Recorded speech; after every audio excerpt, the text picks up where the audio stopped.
Hey guys, I'm happy that you are here. My name is Bechoy and I am your plantito from Mindanao. Tara at samahan niyo ako sa aking plant journey.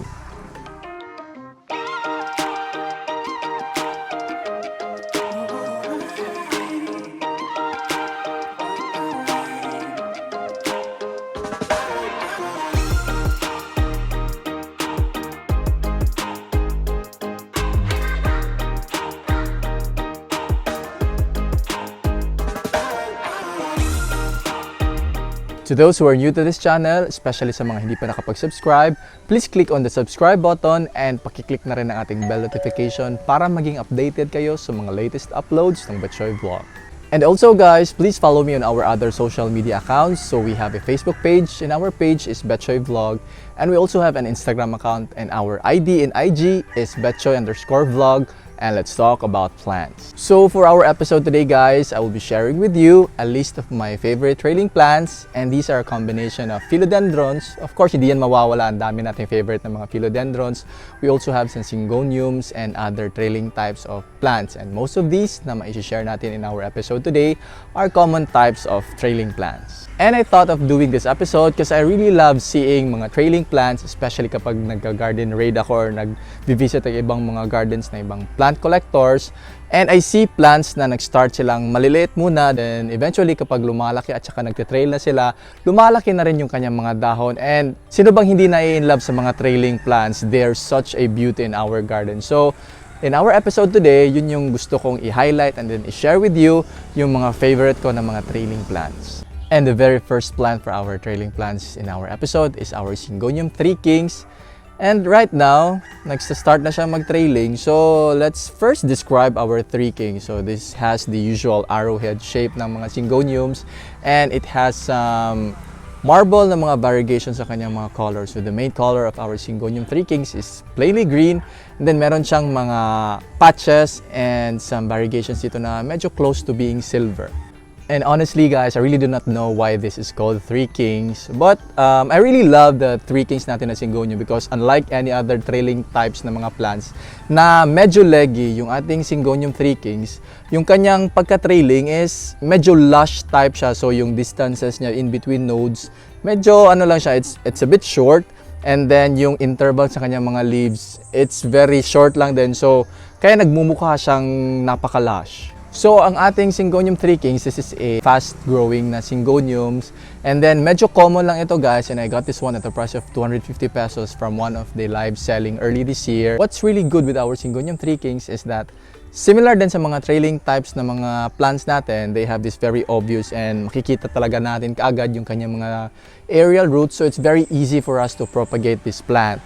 And if you're really looking for that trailing type na lush feel na mga trailing plants, I highly recommend itong ating Syngonium 3 Kings. And second on our plant list today for our trailing plants is our Syngonium auritum. So mind you guys, this is another Syngonium and this is not a philodendron. So let me just share with you ang kanyang mga dahon. I-down lang natin ng konti para ma-appreciate nyo naman yung ating mga dahon. So itong ating Syngonium na auritum, this is also called a Mickey Mouse. Primarily because of the shape of its leaves. So let's not be confused lang with our Philodendron na Campus portuanum na medyo magka-similar din sila ng shape. Yung Campus portuanum naman natin, it has this different feel and velvety leaves. And medyo ano siya, medyo malapad yung dahon ng Campus portuanum. Ito naman, it's a bit narrow, and then you can see here na medyo glossy or shiny yung mga dahon, yung texture ng ating Syngonium auritum. So itong ating Syngonium auritum, and this is basing on my location lang guys ha. This is a bit uncommon dito sa area namin. But then yung kanyang price naman, this is such an affordable plant lang. And I got this plant some few months ago at the price of 400 pesos. And then I think that time meron pa lang siyang mga 5 dahon. And then ngayon, this is another fast growing na Syngonium and plant in general. At tsaka nakapag-trail na siya. And then yung kanyang mga aerial roots guys ay nakakapit na dito sa ating pole na inilagay. And our third plant naman for our episode today is another Syngonium, and this time this is our Syngonium albo variegata. So just like our other Syngoniums na feature kanina, ito naman this is another fast growing na Syngonium at love na love ko ito guys. Kasi nakailang propagate na tayo nito, and then yung kanyang mga propagations na ibenta ko na, and mostly na ipambabarter ko with other plants. So kaya malapit din to sa puso ko yung aking Syngonium albo. So itong ating Syngonium albo, the best way to describe this one is that it has this typical arrowhead shape ng mga Syngoniums along with the albo variegations or yung mga white na mga variegations. So especially kapag makakakita tayo ng mga half moon, talagang napakagandang tignan yung ating Syngonium albo. And then for this one, this is already my mother plant at as I've mentioned earlier, nakailang propagate na ako nito. And after ko siyang ma-propagate guys, napakabilis na din niyang mag-develop na new growth. So there are times na nagmumultiple growth siya, may mga 3 or 2 mga growth points, and then tuloy-tuloy lang talaga yung pag-produce niya ng mga panibagong dahon. And I got my Syngonium albo early this year naman. I think it was in the month of January at the price of 1,000 pesos. I think that was still kind of pricey that time, but it was already trailing. Ganito na siya kahaba, trailing na siya kung nung nakuha ko siya.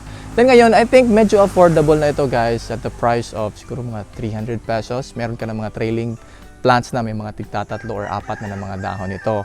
But then I think hindi naman talaga ako lugi kasi nakailang barter na ako nito ng mga propagations at sulit na sulit talaga yung pagkuha ko ng aking Syngonium albo. And let me just share a bit of care tips for our Syngonium albos, especially yung sa mga dalawang na-mention din natin earlier. Actually, hindi naman sila sensitive ng mga plants and then hindi sila maselan. Yung soil mix na ginagamit ko nito is basically mga loam soil, majority is loam soil, at rain tolerant din sila guys. For the lighting requirement naman, they can tolerate from moderate to medium lighting. But for the variegated ones, especially yung ating albo and then our 3 kings earlier, they prefer to be exposed in morning sun and pwede din silang sa filtered sun. And our next plant for our episode today is our Monstera adansonii, or also known as Swiss cheese monstera. Siguro alam na natin kung bakit Swiss cheese kasi meron siyang mga eyes dito sa kanyang mga dahon. And ito yung pinaka-prominent talaga na features ng mga monsteras, yung kanyang mga holes or penetration sa kanyang mga dahon. But for our adansonii, we have holes or eyes sa kanyang gitna ng mga dahon. So this is another common type of a monstera, and you can almost see this in almost lahat ng mga garden shops or yung mga nagbebenta ng mga plants. And for my Monstera adansonii, I got this one at the price of 250 pesos. Meron siyang 4 leaves that time, and that was last year pa guys, in the month of September I think. And then for this one, we even have a previous video in propagating this one. So ito naman, nakailang propagate na tayo nito, and I have 2 of these na medyo trailing na almost 10 na yung kanyang mga dahon. And by the way, for our trailing plants pala, I failed to mention earlier, we really need a pole para ma-sustain and then ma-help natin mapabilis and ma-develop yung ating plant. So, kagaya nito, meron din siyang pole para at least doon kumapit yung mga aerial roots. Kasi kapag yung mga aerial roots ay nakakapit na sa mga pole, doon din sila kumukuha ng mga additional nutrients para mas mapabilis at mapalaki yung mga development na kanyang mga dahon. Although this is considered as a common type of a trailing plant, but for me, I really find them a bit sensitive sila ng mga monstera. Number 1, they cannot tolerate too much brightness. So, nilalagay ko sila sa area na shaded and bright lang. So, kahit filtered sun, parang hindi nila gusto yung ganun na style na lighting. And also, hindi sila masyadong rain tolerant, especially sa mga kaka-propagate lang o yung mga juvenile pa lang. Pero kapag naging mature naman sila, nagiging resilient naman sila sa ulan, provided lang with a well-draining na soil mix. And the next plant on our plant list today is another monstera, and this time this is our Monstera peru. But unlike other monsteras na meron siyang trademark na mga fenestrations or yung mga holes or eyes sa kanyang mga dahon, ito namang ating peru, it doesn't have that holes, it doesn't have those holes and fenestrations, but yung kanyang feel ng kanyang mga dahon, it's somewhat similar to our Monstera pinatipartita. Comparing naman with our other monsteras, especially with the pinatipartita, they have relatively smaller leaves. Relatively guys, kasi actually lumalaki pa rin sila pero hindi talaga ganun kalaki. Same with the pinatipartita or yung mga deliciosa, which has bigger leaves talaga. So this is a trailing type pa rin na monstera, and for me, I really find this one as a fast growing din na plant kasi napakabilis lang din niya mag-produce ng mga dahon. And the main reason why I included this in our plant list today is primarily because of the beauty of its leaves. So kung titignan talaga natin guys, yung kanyang mga dahon, it has this very unique feel, unique design, unique leaf pattern, and then if you try to feel them, it's Actually, kinda makapal yung kanyang mga dahon. It's somewhat similar again with our Pinati partita or yung mga radicans na anthurium. So it's the reason why nagagandahan ako dito sa ating Monstera, Peru. So for our Peru, I got this one last year pa, but I think that was still a bit pricey kasi I got them at the price of 500 pesos, and then I think 3 or 4 na dahon pala siya that time. And then right now, it's very affordable na makakabili na tayo ng napakamurang mga Monstera, Peru. Trailing na rin, but for this one naman, I think okay lang kasi nakailang propagate na rin ako nito. And let me share to you guys our next plant, and this is our manjula, or known as our Epipremnum manjula, another trailing type of a plant and a family siya ng mga pothos. So this one naman, meron tayong makikitang mga silver, mga cream, and then white splashes sa kanyang mga dahon. And also guys, nakuha ko ito, medyo maliit pa lang siya that time, pero ngayon, let's try to see here, and let me share with you yung kanyang pinakabagong dahon. Meron na siyang napakalaking dahon, almost double the size ng kanyang previous leaves, and they have such beautiful variegations. So itong aking manjula guys, this is actually a freebie lang when I bought some plants. Galing ng plant seller ng Mindanao lang din. So I'm really happy having this one, and then inalagaan ko lang siya hanggang maging malaki na siya. And if you're looking for that very easy to take care, kahit na common na mga pothos, itong manjula, this is a really good plant for you, especially if you're still a beginner. So this will be our 7th plant for our plant list today. And this is another pothos, another member of the Epipremnum family. But this is our marble queen pothos. So unlike the manjula na na-mention natin earlier, ito naman ating marble queen, it has this marble type variegations na may color cream or medyo pagka-white, yung kanyang mga marble variegations dito sa gitna ng kanyang mga dahon. And amongst my other trailing types na mga plant, itong aking marble queen guys, hindi ko siya nilagyan ng pole kasi mas gusto ko siya na parang naghahang yung kanyang growth. So nangyayari ngayon, nagiging hanging plant na siya. And I got this one as a freebie lang din, bigay lang din sa akin when I bought some plants before. And again, this is another fast growing na plant.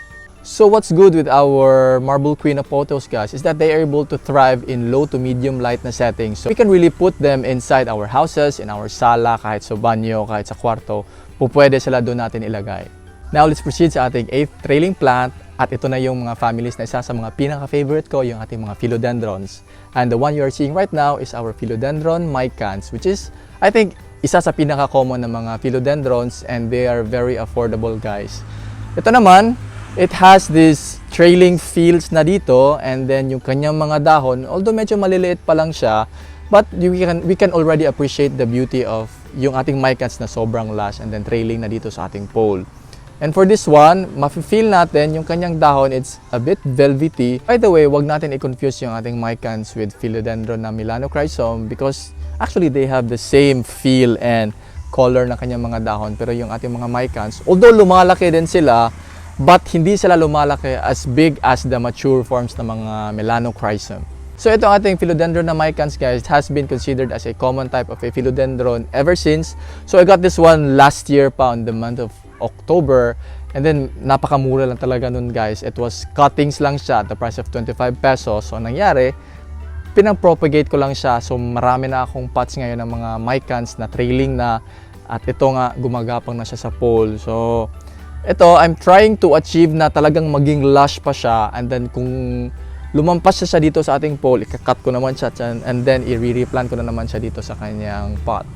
And our next trailing type naman na plant is another philodendron, and this is our philodendron na cream splash. Kanyang complete name is Philodendron hyderaceum. Yung hyderaceum, napakarami nilang varieties guys. May mga Brazil, cream splash, yung silver stripe, meron ding heart leaf, which is the plain green lang. So ito naman, among sa family ng ating hyderaceum, yung cream splash yung pinaka-favorite ko because of the cream splashes sa kanyang mga dahon. So to describe our philodendron cream splash, yung kanyang mga dahon, meron siyang typical na cream pattern sa kanyang gitna ng dahon. So dapat hindi natin siya i-confuse with the Brazil and silver stripe kasi meron din siyang ibang sporting sa kanyang mga dahon. So ito naman, napaka-dominant ng kanyang cream na stripes doon sa kanyang mga dahon. So yun yung nagpapa-unique sa kanya.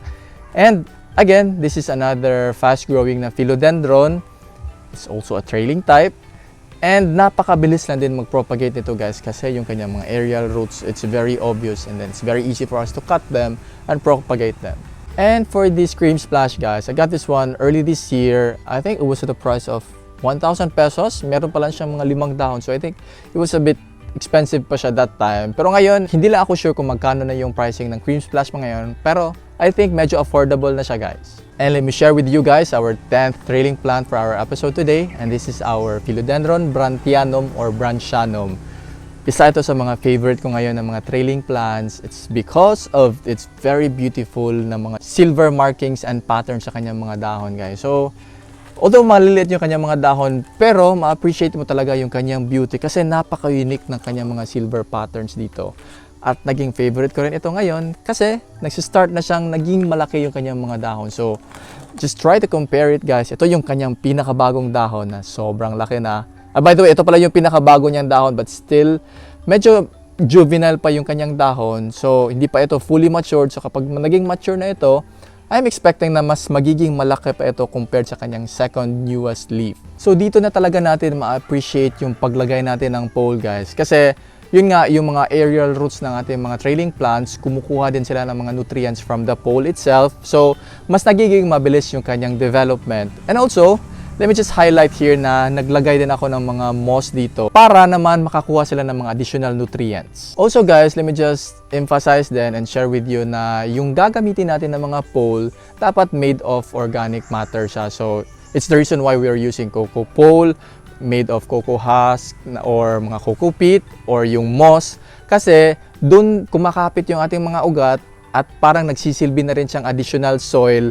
So, kumukuha sila ng nutrients doon and then from there, mas napapabilis natin yung development ng ating plants. And to share lang then with you guys, I got my brantianum early this year at the price of 2,500. 4 leaves pa lang siya that time. So I think it was still a bit pricey that time. So ngayon, medyo nagiging affordable na siya kasi sa price na 1,000 to 1,500, makakabili na tayo ng brantianum na may tiga-4 na dahon. Now, this is our 11th trailing plant for our episode today, guys. And this is popularly known as duck's feet, pero yung kanyang complete name is Passiflora trifasciata. Popular name talaga is duck's feet.